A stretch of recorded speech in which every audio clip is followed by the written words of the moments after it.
next presenter, Dr. Hajduczok, is going to present deep cardiogenic shock with torrential aortic insufficiency stabilized with ECPELLA as bridge as AVR root surgery. How's it going? Happy Sunday. Good to be here. It's been a great conference. Appreciate the invite to give this talk. Very interesting case here. So my name's Alex Hajduczok. I'm a first-year fellow at Thomas Jefferson in Philadelphia. So no disclosures. Here we have this very interesting case. Basically, we've all seen this a lot. 50-year-old gentleman comes in, SVT, previously healthy. On further questioning, maybe some palpitations ongoing for the last couple years, never really sought out medical care, but he didn't have any chest pain, he didn't have any shortness of breath, he didn't have any leg swelling. His exam, he was euvolemic, his blood pressure was normal, 130s over 70s, but he was tachycardic, and here's the initial EKG showing SVT. His labs showed normal perfusion. Lactate was mildly elevated, but I think we've all seen a mildly elevated lactate and don't necessarily say this is impending shock because otherwise he was well compensated. So in the ED, he received adenosine ×2 brief conversion and then back into SVT. He did receive metoprolol 12.5 and 2 liters of fluids before cardiology was called. We did perform a limited POCUS down in the ED. I don't have those images, they were not saved.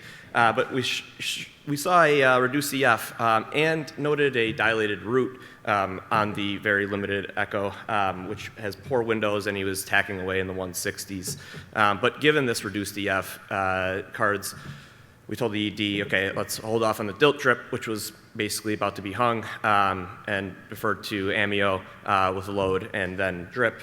And we admitted him to cardiology with a plan to get an echo in the morning. This is this classic 5 p.m. presentation of this. And so overnight, he chemically converted to normal sinus. Rates dropped into the 70s. And then he started to become hypotensive. Get the call, he's 90s over 60s. The fellow overnight goes and evaluates him, wet on exam, repeat set of labs. You can see his lactate 2.3 to 4, and then repeat 4.2. Creatinine started out at 1, now we're doubling, and the LFTs are rising. Get him up to the CCU, start him on dobutamine. He eventually needs levo to maintain his MAPS. And next thing, we send him for a left and right first thing. Once he's has these worsening hemodynamics, especially from an exam and lab standpoint. So the invasive hemodynamics on the right heart cath, this was on inopressors. BP initially 90 over 60, MAPS hovering in the 60s. His heart rate was in the 140s. It was kind of labile, up and down, up and down. RA pressure is 16, his wedge is 33, PA pressure is 54 over 35. His cardiac index by FIC was 129. Again, this is on dobutamine and levo. And he had basically BIV failure, low index. The left heart cath, which we did first, didn't show any obstructive coronary disease, so we didn't think that this was due to ischemia. So given this very poor hemodynamics, you can see the angiogram here showing some interesting findings, I think.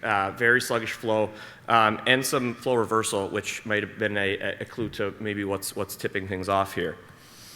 And so the decision was made to go on VA ECMO. He's cannulated femorally, and he is basically weaned from inopressors, drastically improves. Then he has acute worsening of his hemodynamics, rise in the PA pressures, wide pulse pressure, peak inspiratory pressures are going through the roof. Couldn't get good windows, so TE was performed, which then showed, okay, what's going on here? And so this is when we noted the severe AI.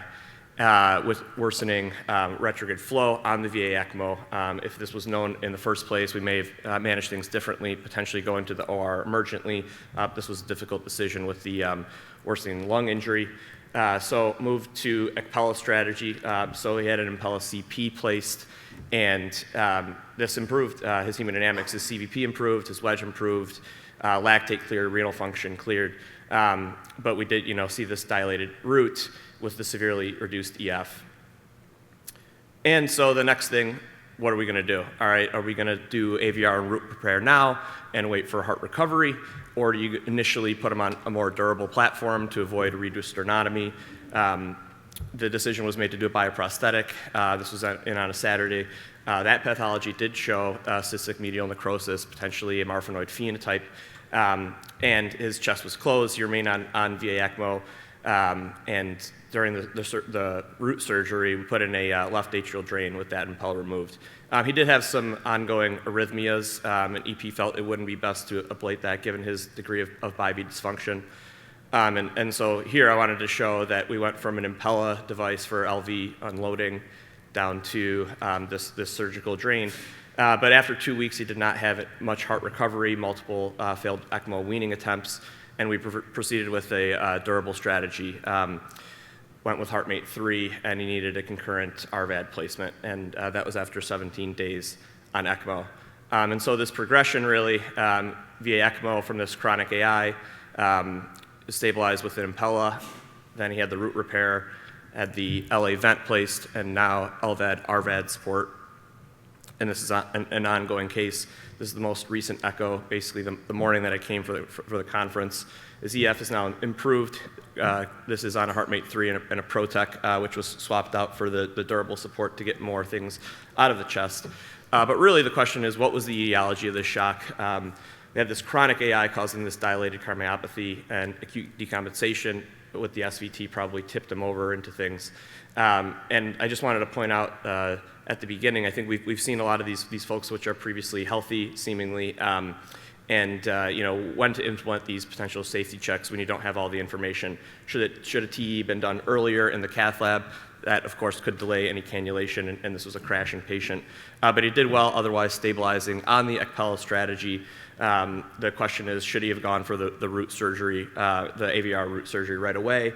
But we had successful multiple venting strategies. And really, the question, I guess, for the panel to comment upon, we have our own ideas is, this bridge to recovery, do you go that route, which we did, optimize meds, and get this mechanical unloading in AVR versus going in the transplant VAD direction? But this is a pretty sick guy. So, thank you. I guess, after looking backward, the one thing that we need to think about is, what the key speaker said yesterday. We have to go back to basics. If somebody maybe take a stethoscope and hear a murmur, then you have a big clue, because here's the problem. You put somebody on ECMO, and you increase the afterload, you may have a ventricular fibrillation right there, and there is no way to bring them back until you clamp the aorta, going on pump and clamp the aorta and fix the... This is an excellent point. Can I direct the panel in this direction? Affirmative and positive comments I wanted here, and I wanted Dr. Rami to take all the negative comments and the criticisms. Yeah, so we did listen to them. Multiple folks in the ED and everything like that. They couldn't hear a murmur. And okay. Even the CCU attending who did the TE, who first saw the AI, was like, I listened to him this morning and I couldn't hear anything. So yeah, I don't really have a good explanation there aside from that. That's the data, and that's how we saw it happen. Also interesting is the heart rate physiology there, which Dr. Corbella was here, and still 170 to 70, and the guy starts getting hepaticized, as a surgeon say, hepatinized lung injury from the pulmonary venous congestion. I mean, that was impressive. I think the heart rate protected this man at the time, as crazy as it sounded, because I can't put it together other way. Right, exactly. That's what we thought, and you can kind of see both decompensations, the initial decompensation, and then requiring ECMO. It was basically winning back into normal sinus with rates in the 70s, and so that diastolic time would increase and potentially worsen the hemodynamics with more of a contribution from the severe AI. I think that you mentioned a point-of-care echocardiogram on the initial evaluation. Did they notice any bulb? I know the heart rate was very high. Yeah, so that was the one thing. It was one of those things where he was about to be moved, and they just didn't put color across the valve right there. But I think that probably would have changed things. And it was also not recorded. It was just a quick ED ultrasound. So we have Ali and Mike. If I may just comment here, I think that the point-of-care ultrasound as limitations. And I think that in this kind of case, at least retrospectively, it's easy to say that we should have a more advanced echo here, because having some flow in the aorta, aortic valve, would have shown some reversal flow already initially. Well, I agree that it's easy to say afterwards, so I don't criticize anything, but I think it's a major limitation of point-of-care ultrasound. We need to know, and that when we do this, we need to know that we do not assess the valvular function, and that if all those things seem correct, otherwise with the EKG and so on, well, we need to rapidly go back to see the valves, because sometimes the problems inside the valves. Alec, we talked this about yesterday. One of his important points also, as far as for me from this case, and as soon as we had the case, we called Marwan because we thought it proved one thing for me acutely, because we were in the throes of making the acute decision. You've heard that the ECPELLA could block the AI, could help unload the LV. I thought, I didn't know. I called a couple people, and that was what our surgeon offered at the time. He did not want to take him in the throes of the way he was for an acute operation. That's all we had at that point in time when his lungs were going down, is to put the ECPELLA in and try to, rescue him. But just to make the point about what you said, that's a great checkpoint. So we're going to try, without delaying ECMO support. Of course, in ECPR, it's a totally different issue. This was not ECPR. To say, if we don't have a formal echo, we're going to do a TE in the cath lab. Because I don't know if there's checkpoints for that, but this was really very tough. Because we could have lost this man, like you said, within an hour or two. Mike? Yeah, I think this case shows the physiology is acute AI. So this isn't chronic evolution with acute on chronic. This is a cardiac surgery emergency. And it's really hard to diagnose because the murmur's not going to be there often. And the signal of AI by Doppler is unreliable. So you have to rely on TEE showing prolapse or non-coaptation. And they're really hard to diagnose. But the tip-off was doing that aortic runoff study, and you showed that reversal of flow even way down into the iliacs, so I wouldn't be really hard on yourself here. These patients characteristically can be misdiagnosed for several days leading up to. But once you define it, the only way to salvage this patient is with acute aortic surgery. And so all the other strategies are a recipe for disaster. Right. So you really have to say, we're all in here. We're behind you to the surgeon and ask him to take Yeah, exactly. Because if that was known, technically via ECMO and ECPELLA are both contraindications.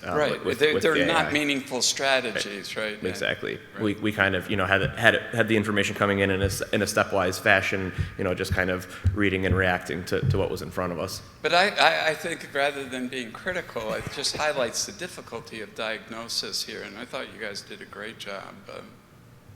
Ali? Great job, sure, no doubt about that. The question for me and for the panelists as well, how should we be aggressive in treating the tachycardia in such kind of unknown etiology? Because we're giving them beta blocker, we give them other drugs, and killing the blood pressure. We might accept this tachycardia for a short period of time to get more diagnosis and see how we can be specific about the treatment. But that's something I would learn from such kind of case. Keep him with that high rate till I get more data about this patient, I can be more specific about that thing. That's something I'm learning for such kind of cases. And we see many cases coming, we killing the blood pressure because of the anti-tachycardia, which was not the right thing.